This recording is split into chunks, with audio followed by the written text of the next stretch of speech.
Hello everyone, thank you so much for joining me for my presentation. It's been an honor getting to know all of you in this digital atmosphere and getting to learn and share new perspectives with you. So for my traditional Indigenous art form presentation, I've chosen to create an art piece. And the Indigenous art form I've chosen to tribute is the Northwest Coast wood carvings of the Haida, Kwakwaka'wakw, Kwakiutl, and Tlingit peoples and their traditions. So I modified this art form to be achievable through my means. I use my own artistic practice, and also, as much as I would have loved to have learned West Coast wood carving, it takes years to perfect, and it would have only felt right to have learned from a member of the tribe. So maybe one day. So I will go into everything it took to create this piece, the challenges I met, reflect on the end result, and yeah, what it means and all of it. So without further ado, thank you so much, and I hope you enjoy my presentation, and I look forward to seeing all of yours. So through my art piece, I'm tributing the Northwest Coast wood carvings of the Haida, Kwakwaka'wakw, Kwakiutl, and Tlingit peoples. So what is the Northwest Coast? I've provided a couple of maps here, but geographically, this North American coastal region covers the states of Oregon, Washington, it covers British Columbia, and the southern part of Alaska on the Pacific coast. And it actually touches, I believe this area does touch the tip of Northern California. And so what makes the West Coast wood carving so special is this area is robust with cedar and spruce forests, huge coastal rainforests. And with the introduction of steel cutting knives, the West Coast Indigenous peoples had this really unique opportunity to produce the finest wood carvings. Much of the traditional art in this practice are wood carvings made from cedar primarily. It's the most popular wood choice due to its strong yet flexible qualities, but there are many carvings that you'll see made from spruce, Douglas fir, hemlock, and any other wood with a spiritual significance. Plus, there are other materials such as argillite, silver, gold, bronze, stone, ivory, and glass that are still prevalent and used to make large sculptures, plaques, totem poles, and jewelry. But wood is generally the top choice, however, due to cultural significance that stems back thousands of years, the abundant resources around them on the coast, and its sustainability, of course. And these pieces are colorfully pigmented with paints made from ochre, celadonite, and natural mineral sources like hematite, copper materials, graphite, and charcoal. What is the cultural significance of the West Coast wood carvings? These carvings often depict the stories, spirits, and traditions of the Northwest Coast Indigenous peoples. The subjects are usually animals, deities, or beings that hold significance in their culture and their ageless relationship to the land, or a combination of both. It's their way of memorializing individuals and events, tell their origin stories, teach and pass down history and wisdom from generation to generation, and you'll often find crests, spirits, deities, legendary creatures, or naturally occurring animals like otters, salmon, orcas, the list goes on, all frequently found in the West Coast art. So how do we characterize the Northwest Coast wood carvings and know that it's an art piece that belongs to those Indigenous peoples? So there are a few giveaways. The art practice is characterized by circles, chevrons, crescents, triangles, and T-shapes with bold, highly pigmented colors. They generally contrast on a black background with some sort of wood relief showing through, which is the carving. The palettes are typically limited to colors that produce a more eye-catching, vibrant contrast, with some artists using as little as 3 colors. Example, black, green, and red. I'll also explain some of the significance of the colors later on in this presentation. But I would say the biggest technique in this artistic practice that makes it such a unique art form is the use of form line. It's used to create 2-dimensional contrast between the wood and the painted areas of the carving. The lines that are thick are flowing, while the thin lines look more like calligraphy. The strong lines are combined with bright colors to create positive and negative space and add depth to the image.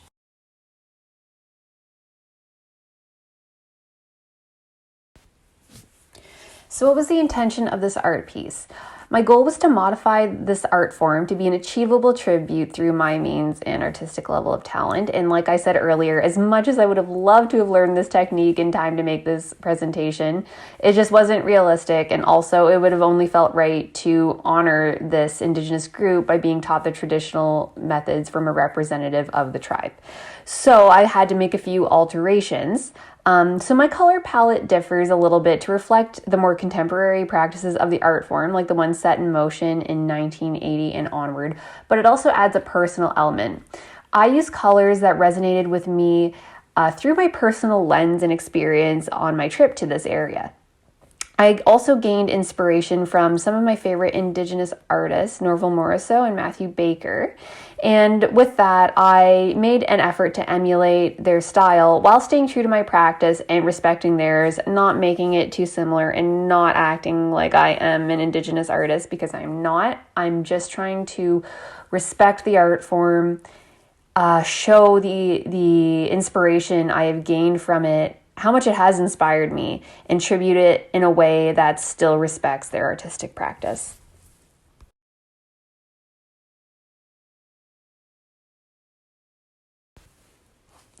So now we're getting into the step-by-step of my Westcoast wood carving acrylic homage. So the subject I chose was the orca whale.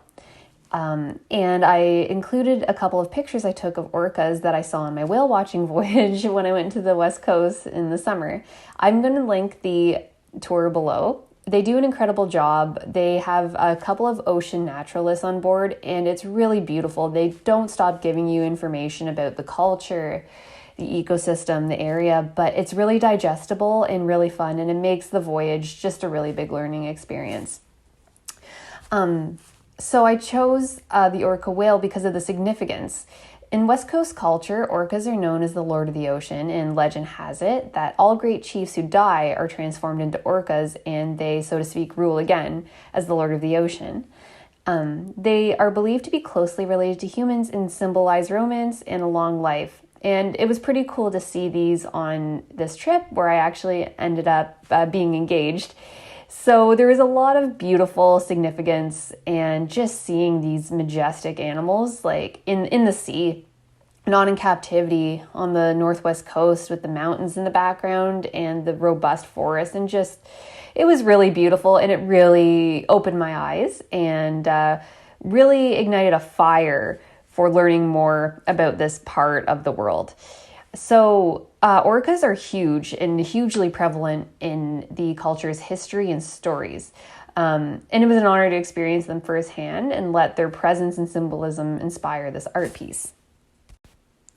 But I couldn't have created this art piece without paying respect to the land, because the land holds so much weight to the West Coast Indigenous peoples. So I wanted to include the sea, the mountains, and the forest in my art form. So I wanted to pay respect not only to the orcas, but to the land itself, because it's gorgeous and eye-catching and such a sight to behold. It's eye-opening. And the land and the climate is so woven into their culture. I needed to combine all of it. So here is what I used to create my artistic piece. Pretty simplified. These are materials I use all the time in my artwork. So I used a 12 by 12 stretched canvas instead of cedar. I used acrylic paints, a medium I'm very comfortable in, instead of paints made from ochre. And I used a series of paintbrushes to create the art instead of a wood carving device. So basically what I did was I had my reference pictures in front of me, the whales that I showed you previously and the mountainscapes. I prepared all my materials, I selected my colors, and I'll explain why I chose the colors that I did. But I did some light pencil sketching on the canvas, and I sketched them in a way to create the look of a wood relief like the carvings do. So I used my reference picture, but I emulated the style of the wood carvings with long, thick strokes that I planned to fill in layers with a variety of colors to show the wood relief. So here is kind of a beginning point. After I sketched out the the forms, I started to fill them in very simplistically with basic colors. So getting a feel for how I wanted the piece to look, what colors I wanted to lay, and then adding more of the wood relief later, but making sure that the most important parts of the piece were done in black. Black is a very strong color in these wood carvings, and it's used very prevalently as the base of whatever the subject is. So then as I went along, I filled it in more colors, more lines, more variety of lines.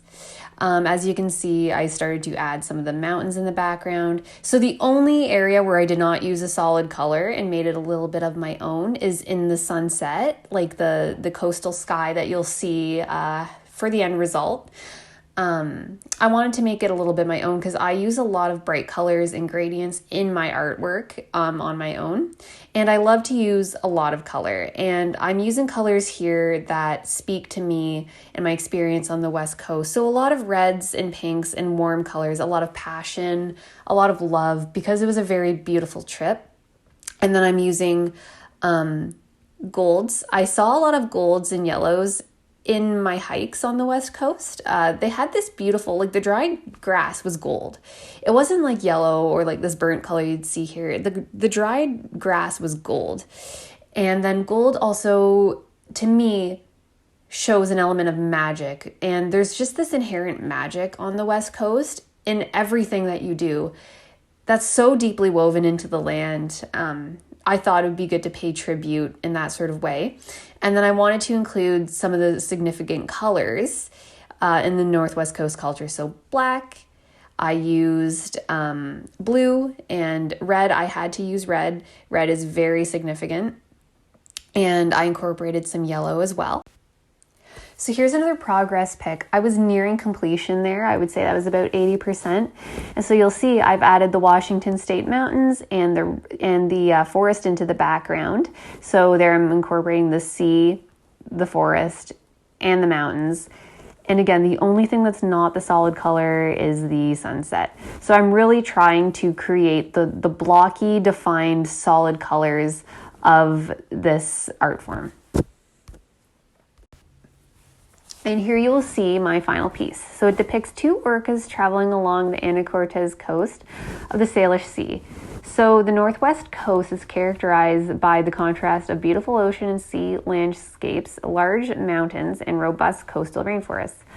I wanted to include all three elements in this piece to illustrate the vibrancy and the spirit of the Northwest Coast and its art.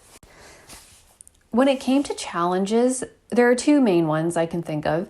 So it was a new way to paint. I paint a little bit more free-formed.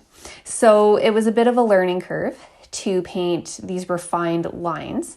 It was a lot of fun to do, and I started to pick up some stamina, but that was definitely a challenge to emulate those strokes, and then emulating those strokes with a paintbrush instead of a carving tool. I found myself going over lines again and again and defining them again and again to create the look. The end result I was really happy with, but it took a while to really get into the groove, to really get my mindset into a place where I was emulating that style. So I believe I maintained and effectively tributed the fundamentals of this practice in three ways. I chose an appropriate subject for my painting. Orca whales are very prevalent in the culture and on the West Coast, and they had a significance to me. I created bold, crisp lines with a sharp paintbrush to emulate the strong and precise style of the traditional wood carvings. Again, I would have loved to have tried carving, but it would have felt wrong. The application of bright colors to show the differentiation in texture and create a dynamic palette, aiming to recreate the dynamic in-movement effect that these skilled artists do so well through their traditional practice, was another thing I believe I achieved to the best of my ability. Thank you so much for watching my presentation. It has truly been an honor to learn about different Indigenous perspectives with you, and I hope you gained a new Indigenous perspective from my final project and this presentation.